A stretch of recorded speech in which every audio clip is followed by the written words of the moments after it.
Boa noite a todos, sejam todos muito bem-vindos a mais uma aula de teologia. Hoje nós vamos começar a estudar o profeta Ezequiel. Nos perdoe pelo horário, embora não sei se você está vendo agora junto comigo, nem sei se está ouvindo essa aula, mas independente do horário que você vai assistir, de todos os combos de aula que você já tem acesso, esse vai ser um pouco curto, porque nós estávamos decidindo a respeito da nossa primeira formatura, né, da qual eu quero ver, nós vamos filmar e alguns trechos eu quero ver se eu já coloco aqui para que você possa sentir a importância e o peso espiritual que existe sobre tudo isso que nós estamos fazendo aqui, tá bom? Seja muito bem-vindo. Se você está sendo abençoado, abençoe vidas, compartilhe. Teologia, Ministério Internacional, Verdade e Vida. Um beijo no teu coração. Bora lá, Ezequiel. Vamos ler a palavra de Deus no livro de Ezequiel.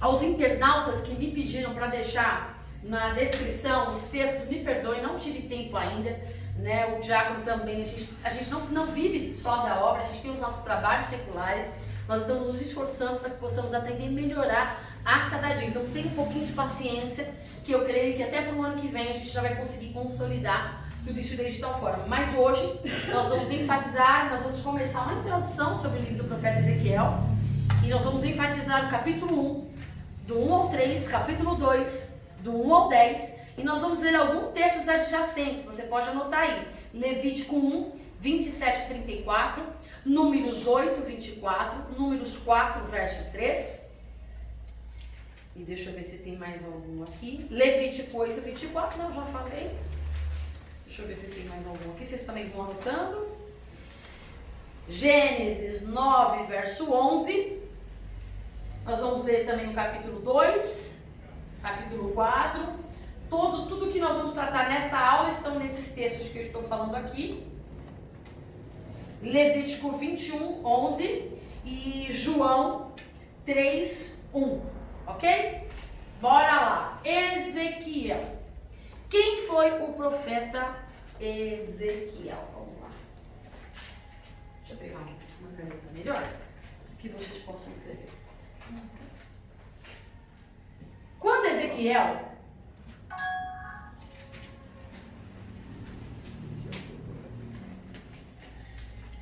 ele era capítulo, vamos ler capítulo 1 de Ezequiel 1 ou 3, vamos lá? Quem é bom de Bíblia, já achei rapidinho para mim. Do versículo 1 ao 3? Isso. Era o 5º dia do 4º mês do 30º ano, e eu estava entre os exilados, junto ao rio Quebar. Abriram-se os céus e eu tive visões de Deus. Foi no 5º ano do exílio do rei Joaquim, no 5º dia do 4º mês. A palavra do Senhor veio ao sacerdote Ezequiel, filho de Buzi, junto ao rio Quebar, na terra dos caldeus. Ali a mão do Senhor esteve sobre ele. Bom, aí o Ezequiel está falando exatamente quando a visão espiritual dele foi aberta. Mas vamos lá, quem foi Ezequiel? Ezequiel era filho de Buzi, ele era sacerdote. Quando Ezequiel nasceu em Judá, Jeremias estava profetizando em Jerusalém. Já faziam 5 anos quando Ezequiel nasce, Jeremias já estava profetizando em Jerusalém. Quando ele nasce numa linha sacerdotal, ele foi criado para ser sacerdote, ele foi gerado para ser sacerdote. Ezequiel, quando você pode ver, há uma discussão teológica nesse capítulo que nós lemos, que diz que quando se fala a respeito de 5º ano e de 25, lê de novo, só para vocês entenderem o que a gente está falando aqui. Lê de novo, por favor. Era o 5º dia do 4º mês do 30º ano, e eu estava entre os exilados, junto ao rio Quebar. Abriram-se os céus e eu tive visões de Deus. Foi no 5º ano do exílio do rei Joaquim, no 5º dia do 4º mês. A palavra do Senhor veio ao sacerdote Ezequiel, filho de Buzi, junto ao rio Quebar, na terra dos caldeus. Ali a mão do Senhor esteve sobre ele.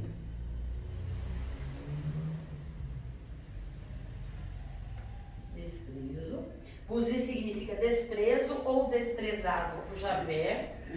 Ezequiel significa Deus é a minha fortaleza.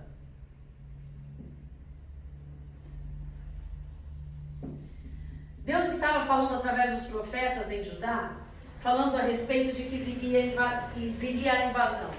Quando Deus avisa que viria a invasão, que eles iriam para o cativeiro babilônico, Deus avisa que seriam em 3 etapas. Nós vamos destrinchar um pouco, não tanto quanto Isaías, acredito que em 2 aulas a gente consegue, ou no máximo 3, falar sobre Ezequiel, porque Ezequiel tem 10 bases de revelações que falam a respeito do exílio babilônico. Então, tudo que fala no livro do profeta Ezequiel faz menção e referência ao que Deus faria com o povo dele. Quando Ezequiel ele nasce, Jeremias já estava pregando há 5 anos, que é o que nós acabamos de ler. Quando Ezequiel ele nasce, ele é gerado para ser, porque o pai dele era sacerdote, eles estavam em Jerusalém, em Judá. Judá se achava muito bom, achava que nada de ruim aconteceria com eles, e eles eram um povo muito idólatra. Eles adoravam muito outros deuses, além deles mesmos. Eles chegavam a sacrificar absurdos, de tanta mistura que eles faziam. O evangelho era tão deturpado na mente de Judá, eles se achavam tão maiores, tão mais importantes do que outros, que eles não conseguiam enxergar o quão distante de Deus eles estavam. Então Deus levantava profetas, a gente já falou bastante sobre Isaías também, que a gente falou sobre isso. Só que nesse período de Ezequiel, Jeremias já profetizava contra Judá, falando sobre o exílio babilônico. É o mesmo contexto histórico de Isaías, só que com pontos diferentes. Quais são esses pontos diferentes? Ezequiel, ele está em Judá quando as profecias acontecem, ou seja, ela ainda não foi sitiada. A primeira leva de quando houve o sítio em Judá, o cerco em Judá, que o livro de Ezequiel fala sobre os períodos de sítio. Lembra que eu falei que o profeta ele não só carrega a mensagem, como ele é a própria mensagem? Deus, ele tem uma coisa que eu acho muito legal e ao mesmo tempo preocupante, é que quando eu falei até de Oséias, quando Deus quer levantar alguém para ser a voz profética numa geração, num povo, diante de uma história, diante de uma situação, geralmente Deus levanta o profeta para trazer julgamento ou esperança. Aliás, é os dois juntos, julgamento e esperança. Deus sempre traz a edificação e o consolo. A exortação, quais são as premissas de uma profecia? Edificação, exortação, consolo. Sempre que Deus levanta um profeta é porque alguma coisa passou do limite e ele precisa voltar à centralidade das coisas. Ou as pessoas estão em decadência e Deus quer trazer eles de volta para perto dele. Deus sempre tem um propósito quando levanta alguém no meio de uma situação. Quando ele estava falando com o profeta, ele já havia falado que haveriam três maneiras que a grande Babilônia, um terror terrível, a Bíblia fala, a gente vai ler Ezequiel, viria contra Judá. Nesse período em que Ezequiel nasce, Jeremias já estava profetizando, há 5 anos, Judá ainda não tinha feito a segunda leva, porque na primeiro sítio ele levou quem? Daniel, Ananias, Isaías, Azarias e Sadraque, Mesaque e Abednego. A gente quer ser chique, mas a cabeça não dá. A gente já vem de uma discussão, então a gente está bem, a minha pelo menos está bem acelerada. Discussão saudável, a gente decidindo as coisas da formatura, né? Senão vai achar que está quebrando o pau aqui, né? Esse povo tem uma mentalidade fértil. E o que acontece? Enquanto ele profetizava que viria, vem a primeira leva, Babilônia cerca a cidade. Na primeira leva ele leva só os reis, ele leva só os príncipes, ele leva só gente da nobreza, que é onde vocês sabem que vai a eleição. Depois ele vem, por 5 anos, vem no segundo. A segunda leva, ele vem e pega não os nobres que já tinham ido, mas também não pega os pobres, não pega o povo mais ralé. Agora ele vem pegar quem? Os sacerdotes, agora eles vêm pegar os religiosos, agora eles vêm pegar as pessoas que tinham uma certa elevação, mas não eram de alta patente. Vocês conseguem entender? Sabe a classe média? Então, quando Ezequiel ele é levado para o cativeiro da Babilônia, pensa só, faltava 5 anos para ele completar 30 anos. Como que funciona? Quando alguém é chamado ao sacerdócio, é importante vocês entenderem. Quando alguém é chamado ao sacerdócio, ele não pode ter nenhum tipo de defeito. Não pode ter mão quebrada, pé quebrado, não pode ter nariz quebrado, não pode nem ser anão, não pode ter nenhuma deformidade. A gente está falando aqui de uma regra mosaica do período do Antigo Testamento, ok? Está nos textos que eu citei na aula anterior, Levítico, Números, todas essas regras que eu estou falando estão nesses textos. Como que funcionava? Qualquer um poderia ser sacerdote? Não é diferente. Não mudou. Tinha que ser da tribo de Levi. Mas bastava ser da tribo de Levi? Não. Nem todo levita podia ser sacerdote. Além das deformidades que não podiam existir, ele tinha que ser da linhagem direta de Arão. Se ele não fosse da linhagem direta de Arão, ele poderia exercer ofício. Lembra que eu falei de três áreas levíticas? Uns que cuidavam do templo, outros que buscavam a lenha e traziam as coisas para o sacrifício, e os sacerdotes. Então, da linha arânica, existiam 3 níveis levíticos que exerciam o trabalho. Não é todo mundo da tribo de Levi que era sacerdote. Somente os de linha direta de Arão, que não tivesse nenhuma deformidade. Se tivesse deformidade, não importa a linhagem que você fosse. Por quê? Porque eles representavam o homem perfeito, que é Jesus. Não podia nem fazer os outros ofícios? Cada um tinha sua função. Se tivesse defeito? Não, porque era sacerdotal. Ele era da linha arânica, então ele não podia. Por quê? Porque se ele apontava exatamente para quê? Deus. Deus é? Perfeito. Então não era verdade. Nem Adão. Ah não, gente, já pensou? Aí vocês podem pensar, mas Deus fazia acepção de pessoas? Não. Fala, presbítero. Não. Deus, eu conheço essa cara. Deus fazia acepção de pessoas? Deus faz acepção de pessoas? Não. E é isso que a gente tem que entender. Às vezes, a gente acha que porque eu, por exemplo, eu vim de uma linha sacerdotal. Fala de eu ser filho de pastor, não me torna pastor. Porque isso é uma questão o quê? De função, de chamado, de vocação. Então não quer dizer que se eu tivesse filhos, meus filhos seriam. Isso não é herança profissional. Não é condicional. Nem condicional. Porque hoje diz que nós fomos chamados a sacerdotes. Todos somos sacerdotes de Deus. Mas cada um exerce uma função. Então não é porque eu venho de uma linha sacerdotal que automaticamente eu vou ser sacerdote. É identitário. Não é. É uma coisa que ele Natano lhe fala, eu gosto muito. Deus não tem netos.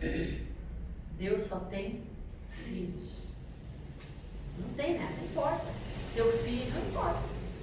Então não tem algo que é filho de peixe, peixinho. No quesito religioso, isso não, no quesito ministerial, isso não existe, tá? Então era muito sério. Só que, como que funcionava? Ele era treinado e separado até os 25 anos. Mas quando ele chegava nos 25 anos, ele já se tornava sacerdote, mas não podia exercer o ofício sacerdotal. Ele já era sacerdote.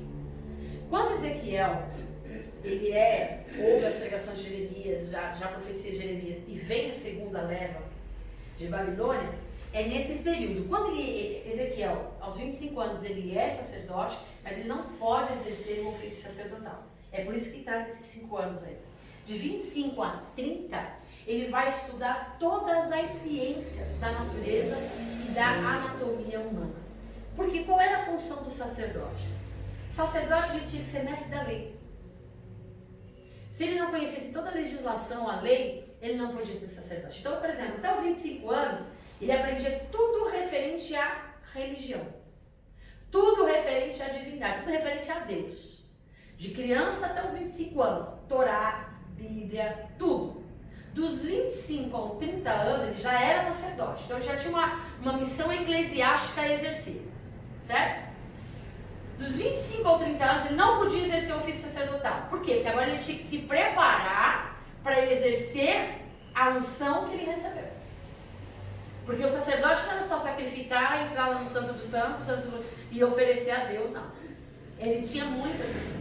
O sacerdote, ele era a voz do povo a Deus. Tanto que, isso é importante, quando ele era consagrado, pegava-se sangue, né? Depois vocês leem lá em Levítico, ungia-se a orelha direita, a ponta do nariz, polegar direito e o dedão do pé direito. Por quê? Tudo isso é simbólico. Ouvir o que o povo tem a dizer, sentir o cheiro da adoração, ia poder apresentar a Deus, tocar tudo que tocava poderia ser santo, por isso que o sacerdote não podia tocar em coisas imundas. E o dedão do pé significava que ele não podia pisar em local que não fosse santo. Porque todo lugar que ele pisasse, lembra de Moisés, quando chega perto da sarça, tira a sandália do teu pé, porque onde você pisa é. Então tudo isso representava, porque a gente sabe que o sangue apontava para quem? Para o sangue de Cristo, né? Então essa era a litúrgica, era tudo simbólico. Então ele tinha que aprender sobre lei. Então digamos que ele ia nos nossos dias atuais e ele ia entrar para a faculdade de Direito. Cara, para ser sacerdote, o cara tinha que estudar muito. Ele tinha que se especializar em tudo, né? Em tudo. Ele tinha que entender de tudo. Não era só da lei, não era só da Bíblia. O cara tinha que ser bom.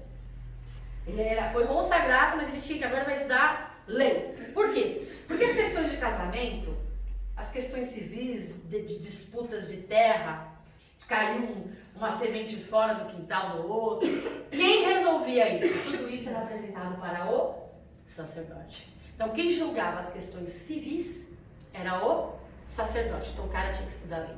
Até para liberar a pessoa quando tinha... Vou falar sobre isso. Lepra.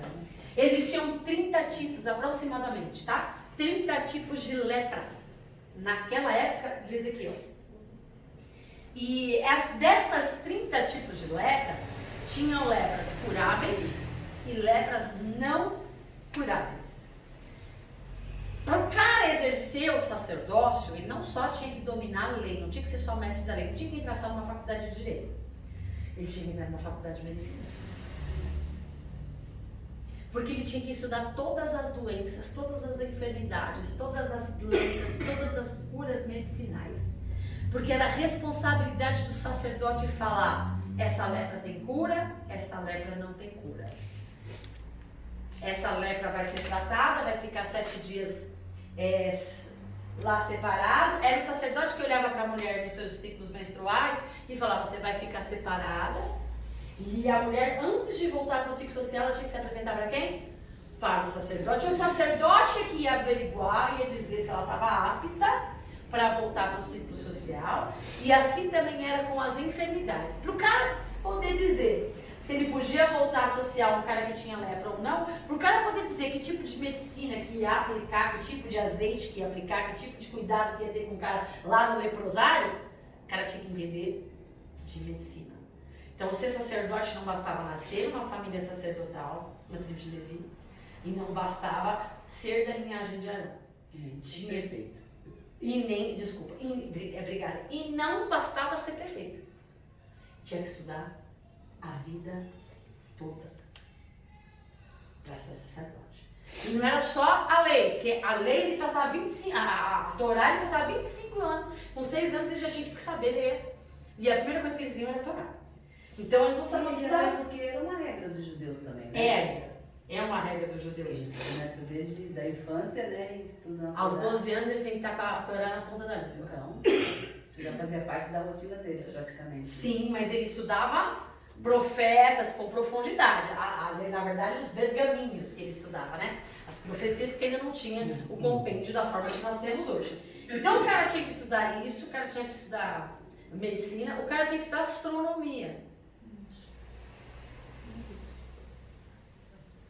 Engraçado que hoje o pessoal acha que para ser pastor basta ser, como é que chama? Aí basta ter um chamado, ou basta ser... Como é que é? É só jogar um óleo no cabeça. Não, nem só óleo, tem tanta gente aí que ungida pelo homem, mas não por Deus, nem tem chamado de Deus, carisma. Tem gente que acha que basta ter carisma, falar bonito, falar bem, e que vai ser pastor. Não, gente. Eu falo e eu falo com propriedade porque eu vivo isso, eu estudo a vida inteira. E aí não sei nada. Quem tem chamado pastoral, quem tem chamado ao sacerdócio, não dá para ser eu não queria usar essa expressão, mas não dá para ser meia boca. Se for para ser meia boca, vai ser qualquer outra coisa. Vai ser evangelista, vai ser... Nem para ser missionário, acho que não dá. Não, nem para ser evangelista. Eu acho que... sei lá. Pula essa parte, né? Pula. Sei lá. Vamos lá. Faz parte da aula. Então, o camarada tinha que estudar astronomia. Por quê? Porque as questões das colheitas, preponderante das estações, da lua, do sol. Ele tinha que dominar tudo isso para poder falar, exemplificar e até instruir com relação à colheita. Ou seja, não bastava ser da linhagem, não bastava ser da linha arânica, não bastava ser perfeito, não bastava conhecer a Torá, a Bíblia, o cara tinha que estudar a vida toda. E isso era, até os 25 anos, preparou para ser religioso, preparou para servir no templo, preparou para fazer tudo. Dos 25 aos 30 anos, ele tinha que se especializar em tudo que era pertinente ao povo. Porque qualquer problema tinha que levar para quem? Sacerdote. É enfermidade? Sacerdote. É disputa legal? É sacerdote. É divórcio? Vai falar com o sacerdote. O negócio fervia. Pensou na responsabilidade do camarada? Muito grande. Só que quando está na hora de Ezequiel exercer o ofício dele, o que acontece?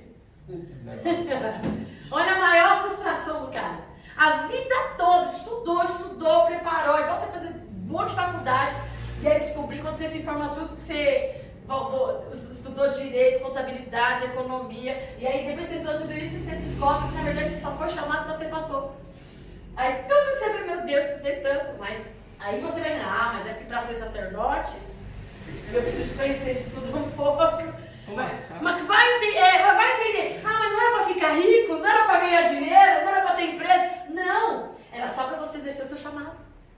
Então Ezequiel não tinha essa percepção, para ele foi uma frustração muito grande. Vem a segunda leva de Nabucodonosor e agora leva a Babilônia e leva ele para o cativeiro babilônico. Só que leva ele para o Júlio Quebar. Diferente dos primeiros que foram para o palácio, diferente dos primeiros que foram usufruir de todas as regalias do rei, dos cuidados, diferente dos primeiros que foram para a faculdade da Babilônia, que foram estudar, que foram ser príncipes, diferente dele, o que você sabe fazer, Ezequiel? Servir no templo. O que você sabe fazer, Ezequiel? Definir quais são as enfermidades. Mas aqui na Babilônia, sacerdote não faz isso não. Mas o que você sabe fazer? Eu sei definir as questões da estrutura das estações, eu sei leis, eu conheço leis. Não, aqui na Babilônia suas leis não se aplicam. A sua cultura, na nossa cultura, não se aplica. O que você sabe fazer, Ezequiel? Tudo que eu sei fazer não se aplica na sua cultura. Pois é, Ezequiel, tu sabe o que você vai fazer? Vai ser peão. Então você vai para ralé. Você vai lá para o Rio Quebar bater lama e fazer tijolo. Aí pensa uma pessoa que estudou a vida inteira. Uma pessoa que foi separada a vida toda. E quando chega o momento dele viver aquilo que ele se preparou a vida toda para fazer.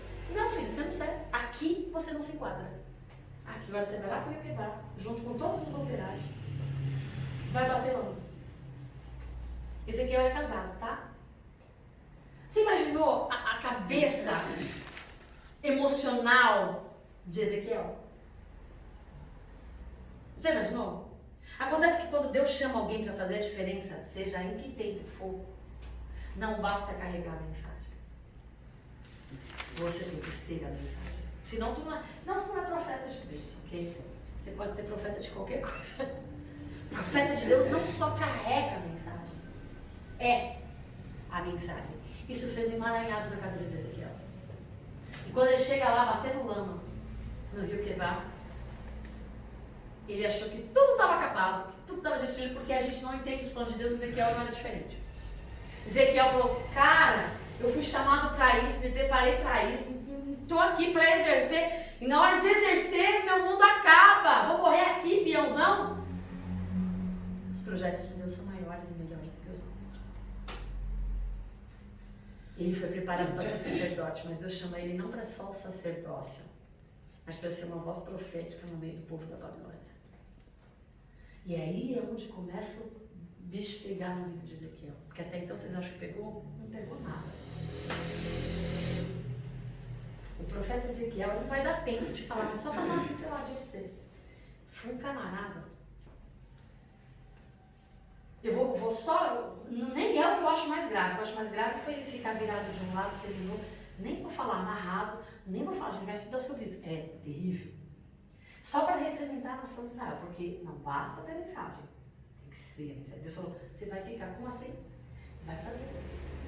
Ezequiel foi um dos profetas que também sofreu absurdamente. Mas assim, uma das coisas também que marca a vida e pouca gente fala, é que para representar Israel, isso já está lá no capítulo 10, se não me engano, Deus fala assim, porque não vai dar tempo de a gente vai falar sobre tudo, sabe? Sobre os 10 pontos combinantes. Ele está lá no Rio Quebar, batendo lama, construindo tijolo, todo desiludido, todo... A visão espiritual de Ezequiel se abre e Deus chama Ezequiel para uma outra dimensão. Ele começa a ter visões. Ele vê 4 cabeças. A gente vai falar sobre essas 4 cabeças. As 4 cabeças não é nicho. Apontam para os 4 evangelhos: homem, leão, águia e boi. Apontam para os 4 evangelhos, tá? Tudo incrível, uma Bíblia cristocêntrica. Tudo revela o Cristo. Tudo revela o plano de salvação, desde Gênesis a Apocalipse. Então, mas porque não vai dar tempo, só para falar, é tão assim profundo o que Deus fala com Ezequiel, que até o Vale de Ossos Secos, as pessoas, a maioria dos que eu já ouvi pregando, não entenderam o que o texto realmente de fato quer dizer. Nós vamos estudar sobre isso. A gente vai estudar o contexto histórico, porque só estudando o contexto histórico a gente vai entender o Vale de Ossos Secos. É um dos pontos em que Deus estava se referenciando também a quem? Ao povo de Israel. E tem um momento em que ele fala para o homem assim: eu vou tirar as delícias dos seus olhos. Eu também acho que uma vez numa pregação eu falei que Deus fala que ele comia do rolo. Sim. Que amargo. Ele come o rolo literalmente na boca. É como mel. Depois é que o negócio fica... Tudo isso representa quem? O povo, na verdade Judá, agora Israel já era. A gente está falando de Israel porque comumente falar, Israel já era, agora só existe Judá. Então, tudo que Deus faz, se nós achamos o que Deus fez com Oséias, imagine Ezequiel, imagine Jeremias. De todos os profetas, eu acho que o mais tranquilo desse grande nome foi Isaías. O profeta palaciano e messiânico. Foi mais tranquilão. Só do outro lado. Porque os outros, essa eu vou tirar as delícias dos teus olhos. Deus está falando para Ezequiel o seguinte: Ezequiel, eu vou tirar a delícia da vida de Ezequiel era a esposa. Deus fala com Ezequiel de manhã, no fim do dia a esposa morre. E Deus disse para ele assim: eu vou tirar, olha como Deus é, eu vou tirar a delícia dos teus olhos, representando o meu povo, Judá. Mas você não vai chorar. Você pode até gemer, mas engole o choro. Você não vai vestir de saco. Você não vai passar um período de luto. O negócio é sério. É sério. É sério. Vocês nunca leram isso, gente? Não. Gente, vamos, acho que está em... Vamos ler. Eu não sei onde está. Capítulo 10, não. A gente lê, mas Não entendi, Não foi com esse vigor, não, que a gente leu. Quando eu entendi, eu chorei até. Nossa, eu não quero ser cortada. Não entendi. Deus manda ele se enfiar no buraco, pegar todas as suas coisas para fora da cidade. Não, Deus olha. Assim, quando ela encerrar de dar aula, comece a ler o livro. Aí você começa a ler com outros olhos. Vê se está no capítulo 10, gente, porque realmente não fazia parte. Dá uma pausa, Ed, por favor. Vamos lá, está em Ezequiel 24:16. A viuvez de Ezequiel.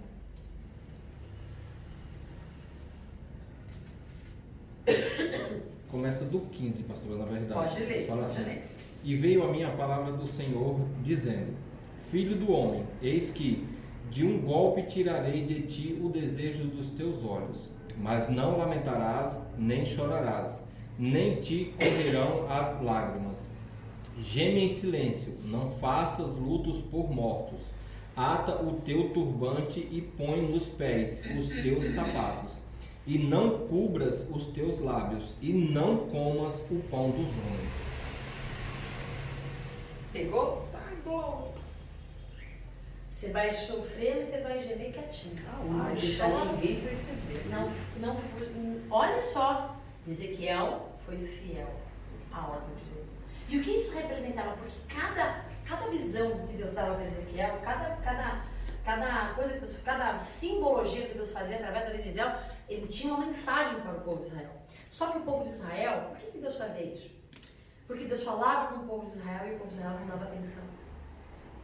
Deus falava e chamavam. Jeremias estava profetizando antes de Ezequiel ser levado. Jeremias profetizava, chamaram Jeremias de mentiroso, falastrão, profeta do outro, do inimigo. Eles não acreditavam que Deus estava levantando um Babilônia para destruir o seu povo, para que o seu povo se voltasse para ele. Eles não acreditavam que os profetas de Deus falavam a verdade, eles acreditavam nos profetas mentirosos. Então, pelo povo, Deus fala assim, nós vamos decorrer no texto, eu levantei profetas e nunca me deste ouvido, então eu vou usar a vida dos meus profetas, para que eles vejam e entendam. Quem sabe se desenhar, eles entendem. O que Deus estava dizendo para quê, para esse povo? Esse povo está achando porque ainda tinha remanescentes na Babilônia, não tinha acontecido a terceira invasão da Babilônia ainda. Deus está falando o seguinte, eu vou vir com tudo.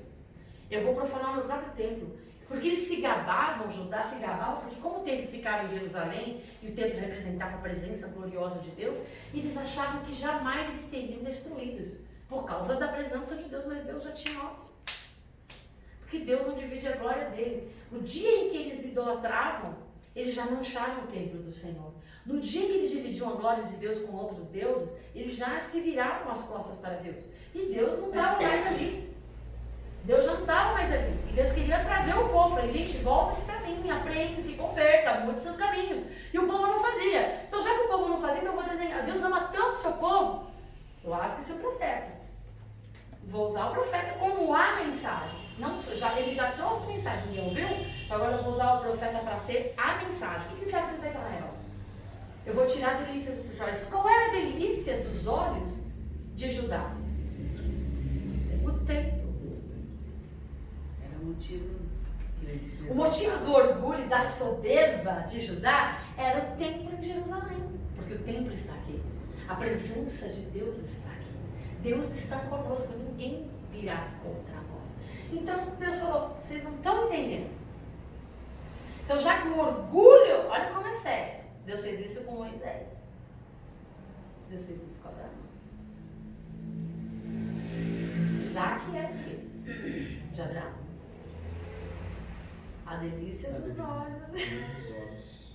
De Abraão. Agora Deus vem que é bom, né? Deus é tão bom. Bom, né? Mas Abraão. Mas Abraão obedeceu. Porque não me negaste teu único filho. Por causa disso te imputarei por justiça.